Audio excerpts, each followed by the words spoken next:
Hello. Thank you everyone for joining us today to hear about the rating approach for JFK NTO's $6.6 billion term loan. My name's Andrew Giudici, and I'm responsible for the corporate project finance and infrastructure teams here at KBRA. Joining me today is Kathryn Bai and Justin Huynh. Kat and Justin are both part of the project finance and infrastructure teams and were the primary analyst on the financing. Thank you, Kat and Justin, for your time today.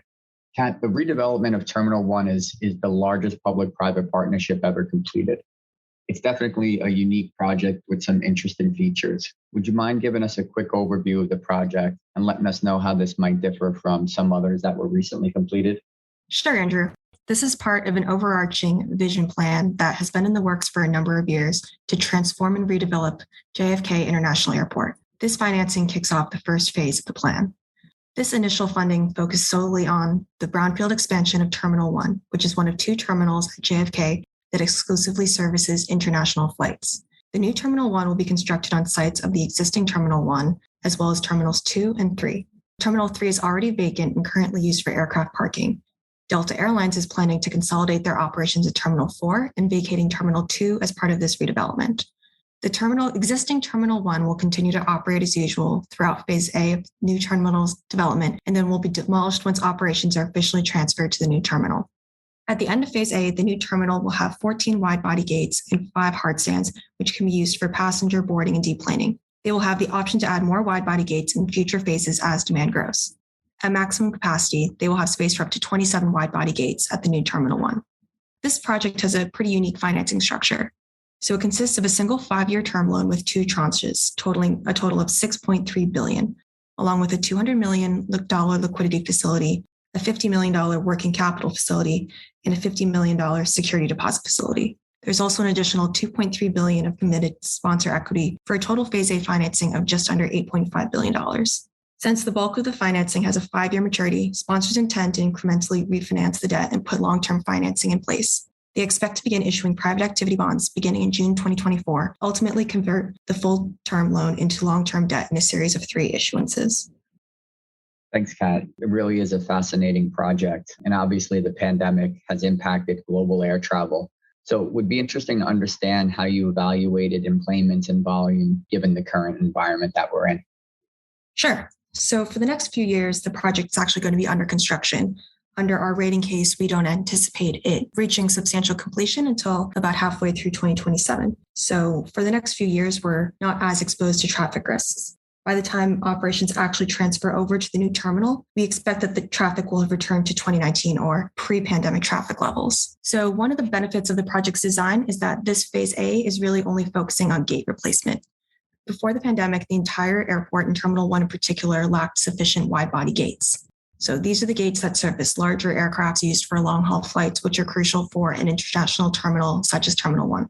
So right now, we're not really focusing on adding capacity, but improving the existing facilities. That being said, when forecasting passenger recovery, utilizing what the market consultant refers to as an alternative case, which is essentially a more conservative outlook for passenger recovery compared to their base case. So what this means is that it assumes an additional 1-year delay in recovery to return to pre-pandemic traffic levels, as well as a reduction in long-term traffic demand as well.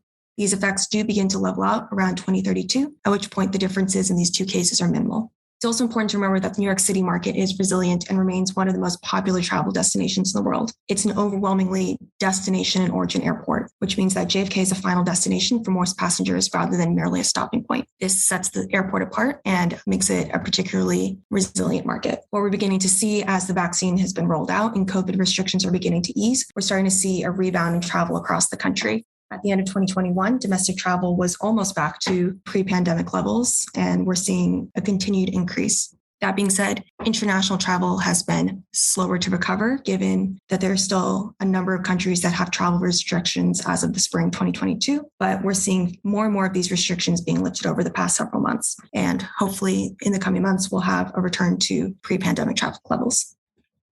Thanks, Scott. It is amazing how quickly air travel has bounced back. Although, as you mentioned, international travel may be slightly lagging domestic trips. It seems like it should be catching up soon. As you mentioned, our alternative case, we have traffic getting back to 2019 levels by about 2025. So it is a relatively conservative case. Developing a new terminal in an existing airport is never easy, especially in an airport as large as JFK. So, Kat, it might be helpful if you could discuss the construction strategy and how you got comfortable with the development risks there. Sure. So what's interesting here is that the main construction risks aren't necessarily in the complexity of the work itself, but in the coordination and management of different stakeholders. In this case, the two main interfaces are with the Port Authority and with Delta Airlines, who is currently operating out of Terminal 2 and needs to vacate in order for that space to be cleared for future development. So one of the ways the team is addressing this has been working closely with the Port Authority throughout the entire development process to ensure that they are complying with their overarching JFK redesign plans. They've also put in place a capital project delivery team that will coordinate, manage, and control the project in order to ensure that the project continues on schedule and on budget. Under our base case, we've also assumed a 1-year delay in construction to account for any unforeseen delays along the way. One of the other things that we always look for in our construction analysis is to conduct a replacement analysis. So this looks at what happens if at various points in the construction process, the contractor has to be replaced. In this case, we looked at 4 different scenarios to see what would happen if the design build contractor needed to be replaced. So we looked at what would happen in months 10, 22, 26, and 35. When evaluating construction risk, we always run a replacement risk analysis to determine what happens if the design build contractor needs to be replaced at various points along the construction process. We found that under each of these scenarios, including the worst case contractor replacement scenario, there was always sufficient liquidity to cover any immediate liquidity needs. This gives us the comfort that even if the design build contractor needed to be replaced, the project would have sufficient liquidity and be able to find a replacement. Thanks, Kat. It's definitely an interesting structure. And obviously, the contractual structure has a lot to do with mitigating some of the risks associated with such a complex and ongoing project. Justin, would you mind quickly discussing the arrangement and how this might differ from some other P3s? Sure. Thanks, Andrew. So we were able to view the contractual structure positively because of a number of standard and maybe slightly more innovative provisions that supported the project in our view. For starters, to begin with, the design build agreement, or the DBA for short, with Tishman is procured under a fixed guaranteed maximum price contract, which gives us uncertainty as to the overall top number on the construction costs. The DBA is also supported by your standard suite of construction developer contingencies, liquidity support totaling up to $1 billion in the form of performance bonds and parent guarantees from Tishman, as well as a number of incentives built into the DBA for the DB contractor, including a construction contingency savings incentive, all of which we think helps align the DB contractors' incentives with the projects by helping to mitigate costs and maintaining the construction schedule. So that's the DBA.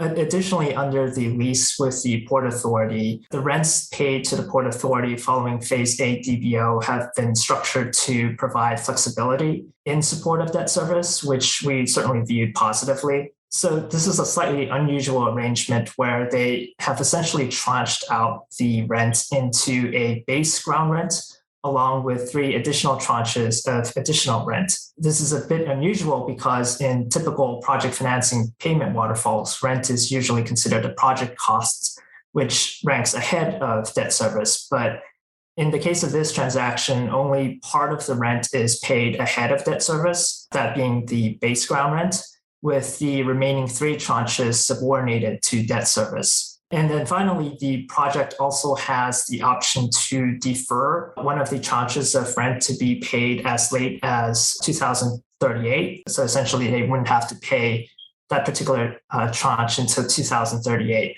So accordingly, we view the subordinated rent tranches, this option to defer, as generally supportive of the debt and certainly grants the project some flexibility in managing its cash flows, particularly in the event that they encounter any issues with the initial ramp up following completion of the first phase. So overall, I'd say those are some of the main features that led us to view the contractual structure positively and consistent with a BBB- rating. Thanks, Justin. Very helpful. And thank you, Kat, for your detailed overview of the project. We appreciate everyone listening in and encourage everyone to download the report, which is available for free at kbra.com. Thank you again, Kat and Justin, and I hope everyone has a great day.